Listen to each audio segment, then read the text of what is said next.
the main change and shift in terms of the approach to development policy in African countries is the belief that African countries should own themselves their strategies. They thought Africa would just hand it over. $300 million worth of gold, tied neatly to an IMF contract and a Trump-backed digital currency scam. But Ibrahim Traoré didn't blink. He torched the deal, called it an economic coup, and turned the tables on the very system built to keep Africa chained. But what is at stake now? Let's find out.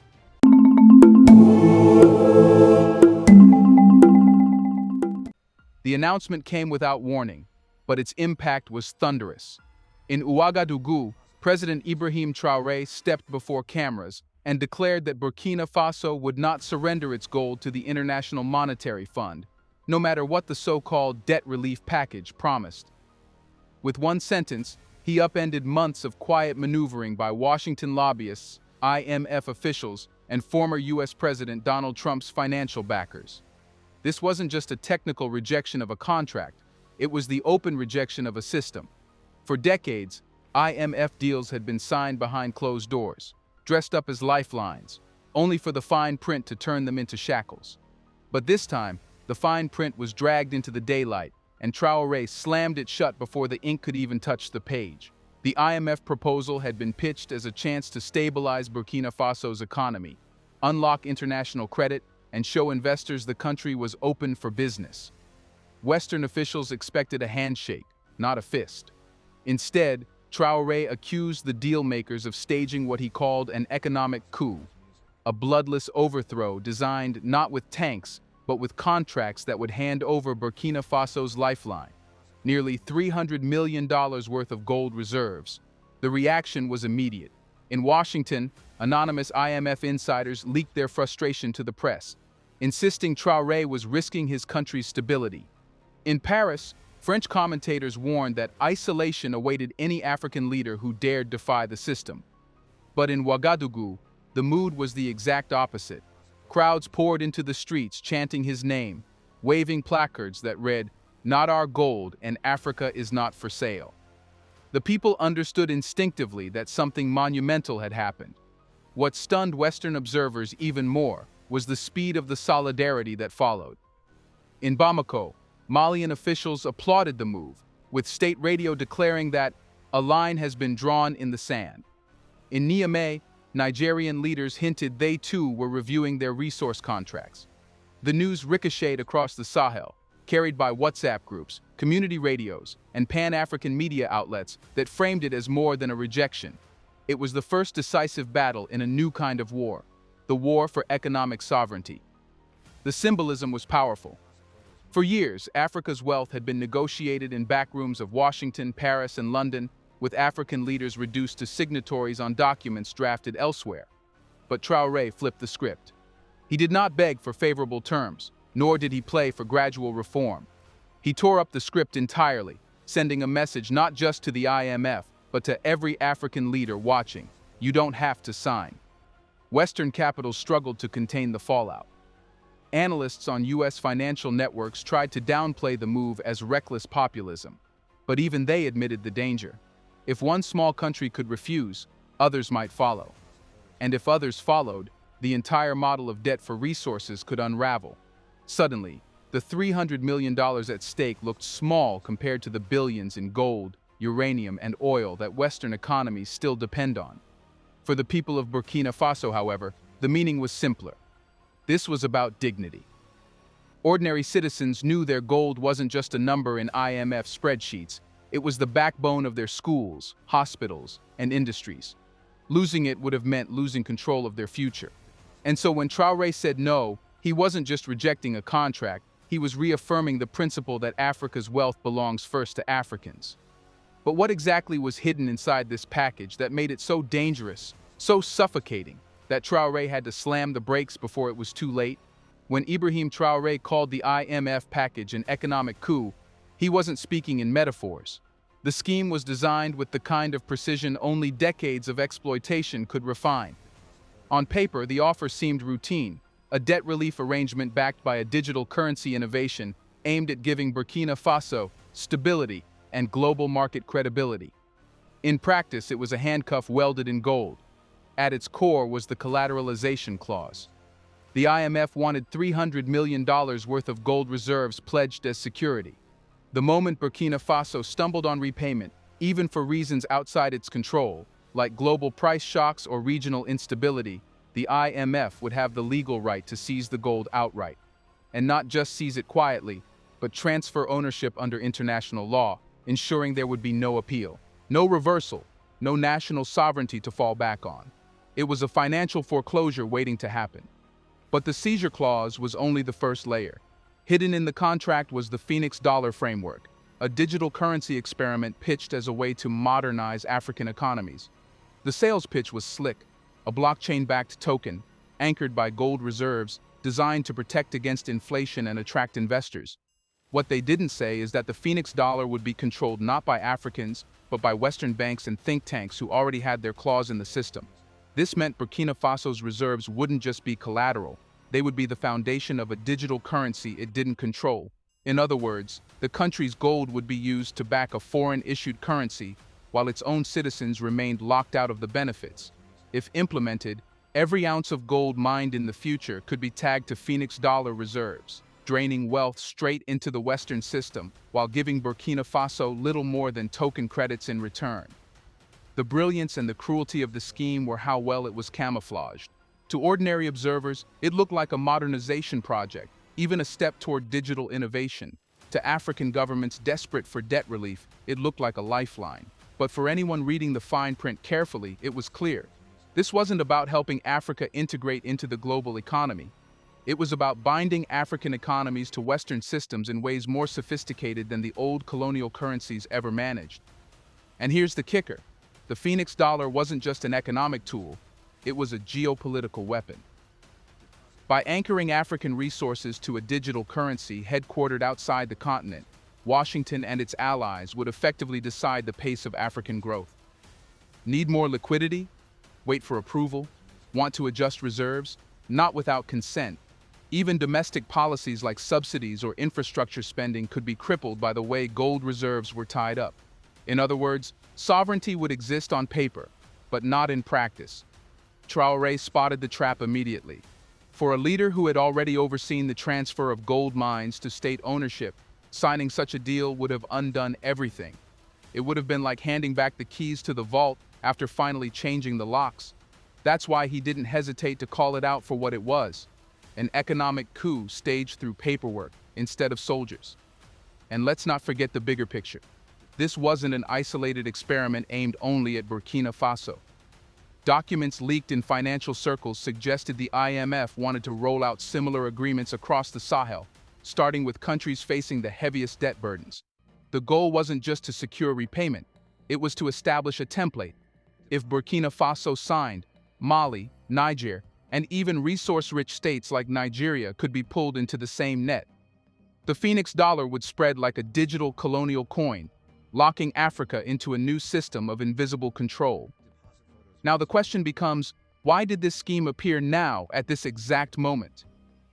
Why is the IMF so desperate to seize Africa's gold and resources with digital chains? Let's pause for a second to say, big thank you to the Black Culture Diary community, where Black voices, stories, and legacies are preserved and amplified. By becoming a member, you're not just supporting the channel, you're becoming part of a powerful cultural movement. Let's continue. The rejection of the IMF package did not fall from a clear blue sky. It came in the middle of a political wildfire sweeping across the Sahel. Call it what you want, economic independence, sovereignty, or, in the words of its critics, resource nationalism. But to those living it, it feels like liberation. For the first time in generations, leaders are not just talking about Africa's wealth belonging to Africa. They are taking it, mine by mine, well by well. Take Burkina Faso. In 2025, it moved decisively to nationalize 5 major gold mines, placing them under the control of SOPAMIB, the state-owned mining company. Overnight, foreign corporations that had dominated production for years were told, "Your concessions are over, your profits no longer belong to you." That gold, which makes up a fifth of Burkina Faso's GDP, was redirected toward national budgets instead of foreign stockholders. In a country that had long been portrayed as fragile, this was a thunderclap. But Burkina Faso is not an isolated case. In Mali, the government has been clawing back concessions from multinational operators in gold production. In Niger, uranium, the mineral that keeps France's nuclear lights on, has been the focus. For decades, Niger exported uranium at prices dictated in Paris, only to see villages near the mines left in poverty. Now Niamey is rewriting the rules, demanding higher revenues and more local control. Across the Sahel, leaders are saying the same thing. Africa is done being the world's quarry. What makes this wave different from the nationalist surges of the past is its coordination. These are not scattered policy experiments. They are a regional doctrine taking root under military-led governments that see economic sovereignty as inseparable from political survival. In Ouagadougou, Bamako, and Niamey, leaders are aligning not just on security but on economics, treating resources as the backbone of sovereignty rather than bargaining chips in international negotiations. And the people are behind it. In towns that once watched trucks full of gold and uranium disappear toward foreign ports, there's a sense of vindication. Farmers, miners, and traders who once saw no benefit from the wealth beneath their soil now believe the tide may finally be turning. This groundswell of popular support gives leaders like Traoré the confidence to defy the IMF openly. He is not speaking into a void. He is echoing the demands of millions who know too well how little foreign development has developed them. Western powers have labeled this nationalism reckless and unsustainable, claiming it will scare away investment. But this critique misses the point. For Sahel leaders, foreign investment without sovereignty is not a gift. It's a trap. They are willing to trade short-term capital inflows for long-term control, betting that Africa's resources can be managed by Africans for Africans. It's a radical inversion of the old order. And this is precisely why the IMF and its Western backers are panicking. They know that once resource nationalism takes hold, the leverage they've used for decades, cheap access to Africa's gold, uranium, and oil through debt contracts, begins to evaporate. If Burkina Faso can hold its gold, if Niger can price its uranium, if Mali can keep its gold revenues, then the pillars of the old financial system start to crack. But to fully understand why the IMF is fighting so hard to maintain control, we need to step back. This isn't just about one deal or one region. It's about a pattern that stretches back decades, where debt relief and reform have been used as weapons to keep Africa subordinate. The question that now hangs over the continent is simple. How exactly has the IMF managed to keep Africa chained for so long? And what happens now that the chain is breaking? Here's a reminder to please like and share the video and subscribe to our channel to watch more videos on Black culture, history, civilization, and identity. Let's continue now. For half a century, the IMF's playbook has been painfully consistent. Offer loans to struggling nations, then attach conditions so harsh that repayment becomes nearly impossible. What looks like assistance on the surface has always been a weapon underneath. The first tactic is austerity. African governments that took IMF loans were forced to slash public spending on schools, hospitals, food subsidies, and even basic wages to balance budgets. The language sounded technical, even responsible. In reality, it meant stripping away the very foundations of daily life. Generations of Africans grew up under these cuts, with overcrowded classrooms, understaffed clinics, and entire sectors of society left to collapse. The second tactic was privatization. National assets, from water utilities to airlines, were sold off to foreign corporations under IMF supervision. The logic was that private management would bring efficiency. What it brought instead was dependency. Profits that once supported local development were siphoned abroad, while citizens paid higher prices for essential services. Africa's infrastructure, painstakingly built after independence, was hollowed out in the name of reform. Then came currency devaluation. To make African exports competitive, IMF programs demanded sharp drops in currency value. The result? Imported goods, from food to medicine, suddenly became unaffordable, while export revenues were captured by foreign buyers paying in cheapened currencies. The ordinary farmer or trader gained nothing. The system was designed to serve outside markets, not local needs. These measures were not accidents. They were designed for control. By ensuring that debts could never be comfortably repaid, the IMF created a cycle where African states had to return, year after year, for new loans. And with every new loan came stricter conditions, harsher reforms, and deeper entanglement. Debt relief became the bait, dependency was the trap. The real genius of the system lay in its invisibility. Unlike colonial troops with rifles, the IMF operated with spreadsheets, contracts, and polite diplomatic language. It was colonization without the spectacle of violence, a system so normalized that many leaders signed willingly, believing there was no alternative. By the 1990s, entire African economies had been reshaped around IMF programs, exporting raw materials, importing manufactured goods, cutting social spending, and keeping servicing debts. The winners were the global financial centers. The losers were African citizens. And yet, for decades, few dared to challenge it openly. Those who resisted, like Thomas Sankara of Burkina Faso, were swiftly punished, isolated, or worse. The IMF's grip survived not because it was invisible, but because it was considered inevitable. That inevitability has now cracked. Traoré's rejection of the gold collateral deal did more than block a single contract. It pulled the curtain back on the system itself.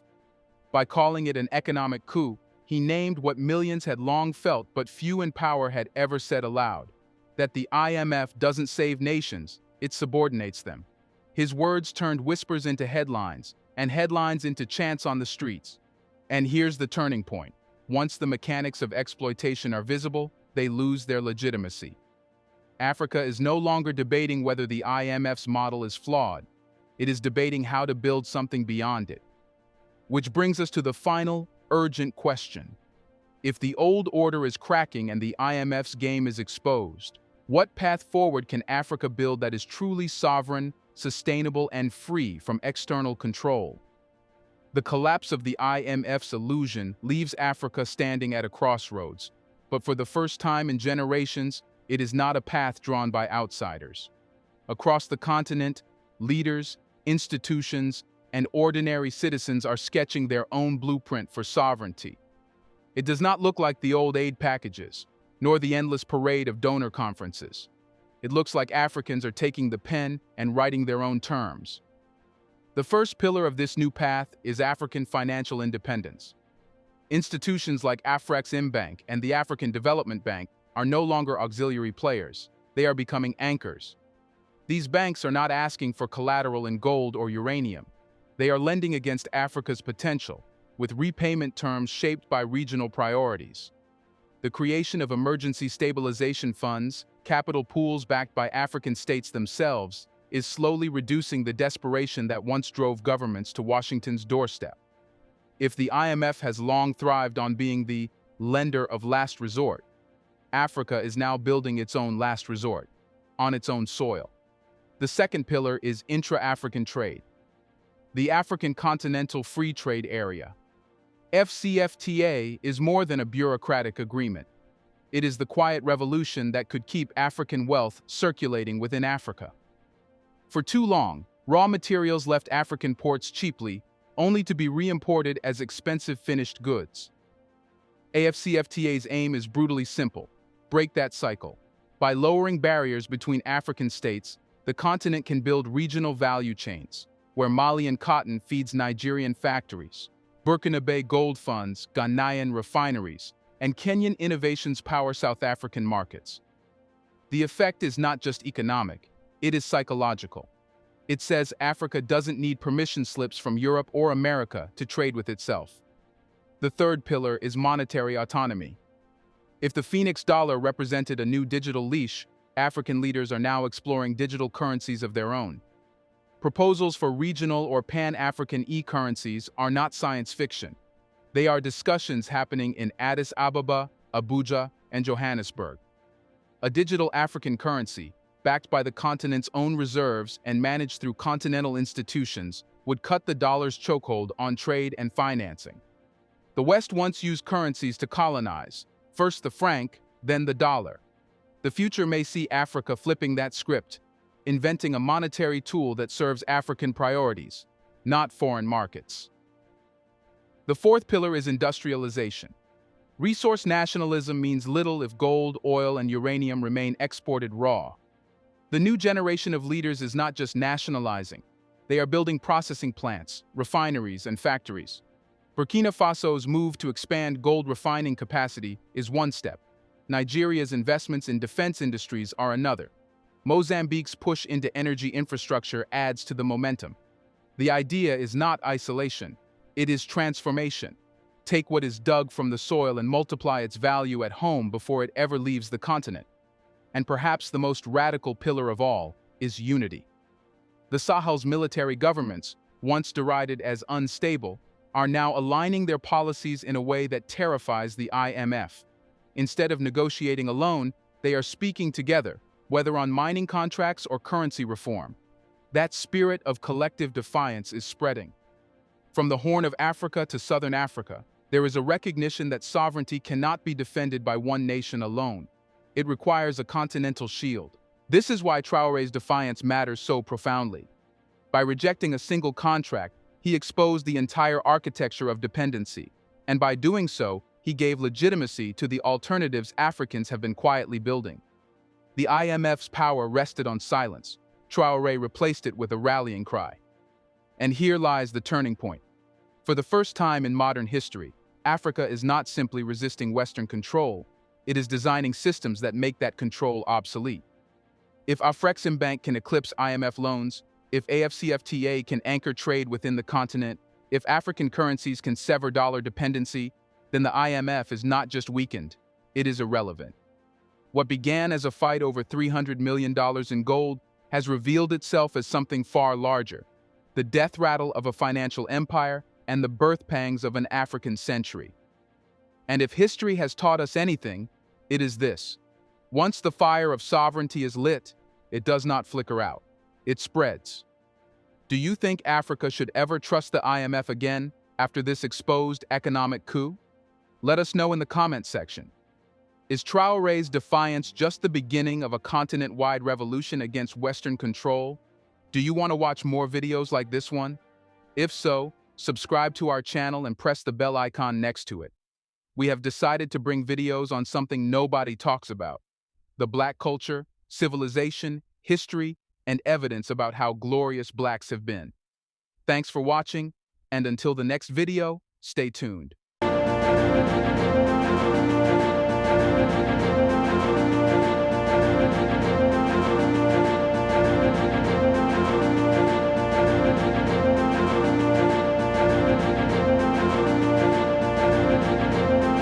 Deposit Photos Music.